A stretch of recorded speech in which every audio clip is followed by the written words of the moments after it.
Hi guys! Good evening! Matutulog na kami guys. Ayan o, yung isa nag-aantay sa akin. Katapos ko lang maligo. Ayan. So, kami ay naglakad-lakad ni Matuni kahit sobrang humid kahit gabi. At pumunta kami ng Lulu. Bumili kami ng pagkain niya. And then, bibili sana kami ng sand. Kaso nga lang, guys. Maghiram sana kami ng trolley. Hindi kami pinahiram. So, ang ginawa ko, guys, dahil halos araw-araw naman ako namamalingke. Yan. Kasi pa konti-konti lang naman, guys, yung binibili ko. Hindi yung maramihan. Kasi ako lang naman mag-isa. So, hindi ako pinahiram kasi mag-stock sana ako ng tubig. Pero may tubig pa naman ako. 6 pa yata yan dyan na yung by 6. Yan. Mag-stock sana ako ng medyo marami. Kaso nga lang, at saka yung sand ni Matoni na yung 16 liter. Hindi kayo pinahiram. So kasama ko si Rowie tsaka si Ate Annalyn. So ang ginawa ko, tapos bumili sana kami ng mga gulay. Tapos pagkain ni Matoni, binalik ko na lang.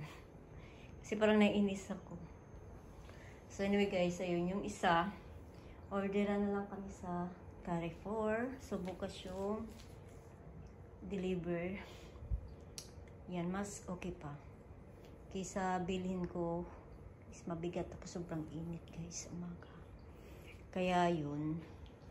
Ayan, matutulog na kami ni Matuni guys. At si Matuni, dito yan matutulog sa sopa. Pag nagising yan siya guys, pupunta yan daw sa akin. Sa higaan. And bukas, yun nga, darating yung in-order. Yung isa na lang yung pin-order ko sa Carrefour. And, ayun. So, shout out sa bahay. So, ayan o. Suplado. Suplado yan. Naka-anim yata na snack yan. Kasi sa sobrang init ba, so, pinapakain ko siya ng snack. Kasi si Matuni kasi guys, hindi siya pala inom ng tubig. Kaya ang ginagawa ko, with food. Tapos may dry din siya. So, yung dry food niya kasi guys, yung tag 164 dirham. Yan, 2 kilo yun guys. And then, kanina nga, nilutuan ko siya ng hipon. Favorite niya yun guys. O, kalalagay natin sa fridge. Yung iba sa fridge sa chiller. Yan. At ako'y matutulog na. Si Matuni. So, alam nyo guys, gusto ko yung carpet na to. Yan. So, hindi lang siya ganun kalaki. Pero dadagdagan ko to guys, para magdalawa siya. Ganyan. Sarap na nila natulog. Maghapon kami guys natulog ni Matuni. At yung daddy namin is sobrang hardworking. So, 2 yung trabaho niya. Etihad, EasyJet. Nagtuturo siya doon sa EasyJet. Tapos, sa Whisper. Yan. Pero, nagbibiyahe pa rin siya. Pero more on training siya. Yan, mga nagtuturo sa mga officer. Like, first officer, second officer, ganyan-ganyan. Mga captain, yan, sa simulator.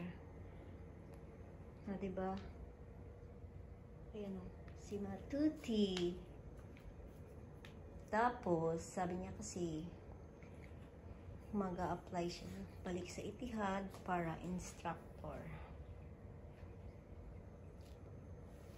Kasi maganda talaga guys yung sahod pag ganun. So, matulog na talaga yan siya guys. Hindi na siya pa awat. So, wala na ako guys. Bug is life. Ayoko na, tamad na ako. Kasi mula nung dumating si Matuni, tsaka yung lumipat ako nakaraan, wala na. Natanggal na. Natanggal na yung hilig ko sa bug is life. Hindi na kailangan guys. So ayan lang guys yan. Hinahayaan ko lang yan dyan. Oh. sa gabi. Yan lang yung naka-open sa amin. Yan lang. Good night guys. Ako ay matutulog na. Si Matoni dito yan matutulog sa sofa. Pag kumain siya, babangon yan siya guys. Tapos, pupunta siya dun sa akin.